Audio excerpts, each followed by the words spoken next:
Get ready, start. Sir, some days ago I had the honor of presenting to the House the report of the Planning Commission on the second 5 year plan. I presume that many members have read it since then, either fully or in parts. I have now the honor to move the following resolution. This House records its general approval of the principles, objectives, and programs of development contained in the second 5 year plan as prepared by the Planning Commission. Those honorable members who have read this report have probably not found it very light reading.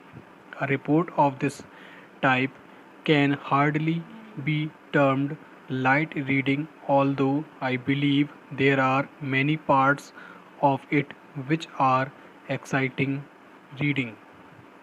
Few of us can say that we agree with every single word in this report and with every single proposal. A report of this type is the product of the labor of a great many persons, not only members of the Planning Commission, but a vast number of other people who have been consulted.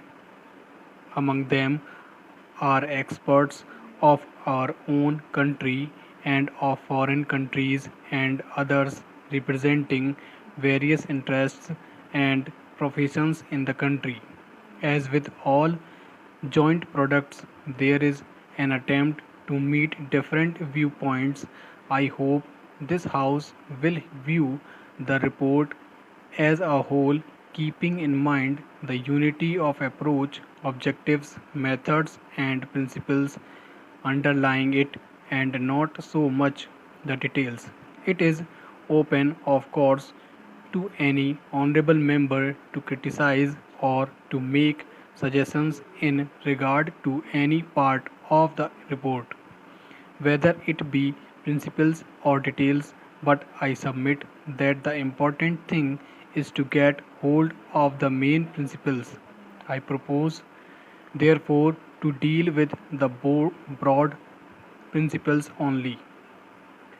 The subject of this report is obviously not only of the highest importance but something that produces in me very great excitement. It is an exciting subject because it deals with the future of 360 millions of people. To some extent, that future will affect the future of other countries and even of the rest of the world. It therefore becomes an enthralling and exciting subject. We are engaged in the shaping of the future of India. Surely there could be few subjects more exciting than this. It is therefore with a sense of the burden of history that I face this problem.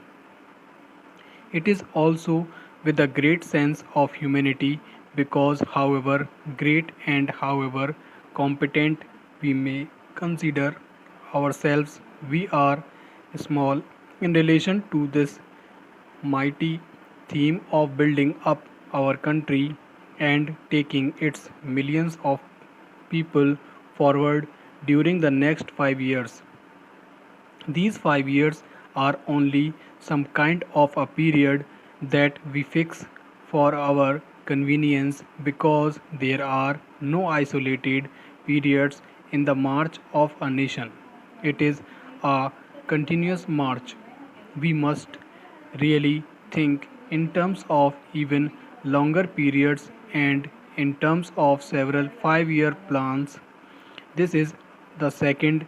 Nobody thinks that at the end of the second plan we shall have been at the end of our journey.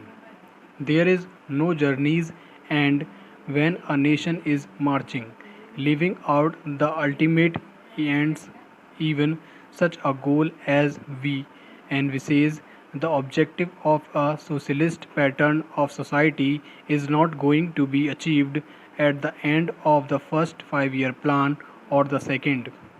It may require 3 or 4 5 year plan periods before we can say with some confidence that we have very largely achieved it.